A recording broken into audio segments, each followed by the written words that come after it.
அவமானமாக பார். உனக்கு கிடைச்ச வாய்ப்பு வேற யாருக்கும் கிடைக்காது.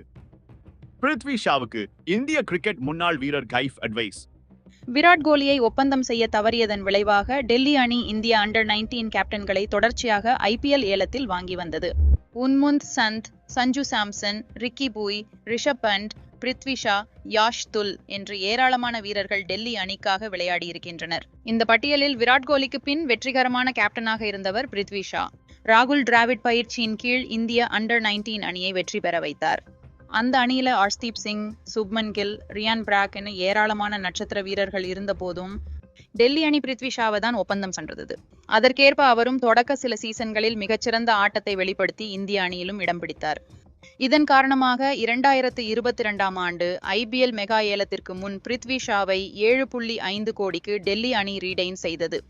இதன் பின்னர் தான் பிருத்வி ஷாவின் போக்கு வேறு திசைக்கு மாறியது. பயிற்சிக்கு வராமல் இழுத்தடிப்பது, பயிற்சியாளர்களை அவமதிப்பது, ஹோட்டலில் பிரச்சனை செய்வது என்று ஏராளமான பிரச்சனைகளில் ஈடுபடத் தொடங்கினார். இதன் உச்சமாக ரஹானே கேப்டனாக செயல்பட்டு வரும் மும்பை ரஞ்சி டிராபி அணியில் இருந்தே ஒழுக்கமில்லை என்று கூறி நீக்கப்பட்டார். இந்தியாவின் மிக முக்கிய கேப்டன்களில் ஒருவரான ரஹானேவிற்கே அதிர்ச்சி கொடுக்கும் வகையில் பிருத்வி ஷாவின் செயல்பாடுகள் இருந்தது. இது வெட்ட வெளிச்சத்துக்கு வர IPL மெகா ஏலத்தில் பிருத்வி ஷாவை வாங்குறதுக்கு எந்த அணியும் முன்வரவில்லை. 75 லட்சம் தான் அடிப்படை விலையாக நிர்ணயித்த போது அவரை எந்த அணியும் வாங்கவில்லை.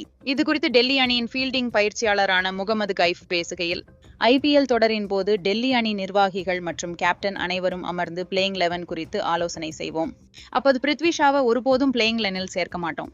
பலோர் நாள் காலம் வந்தபோது டாஸ் போடுறதுக்கு முன் பிருத்வி ஷாவை பிளேயிங் 11 சேர்க்கலாம் என்று முடிவு பண்ணுவோம். என்னால் பிருத்வி ஷா மட்டும் சிறப்பாக செயல்பட்டால் எங்களால் வெல்ல முடியும் என்று நம்புவோம். ஆனால் ஒவ்வொரு முறையும் இப்படியே வாய்ப்பினை பெற்ற பிருத்வி ஷா ஒரு முறை கூட அதனை சரியாக பயன்படுத்தி கொள்ளவில்லை.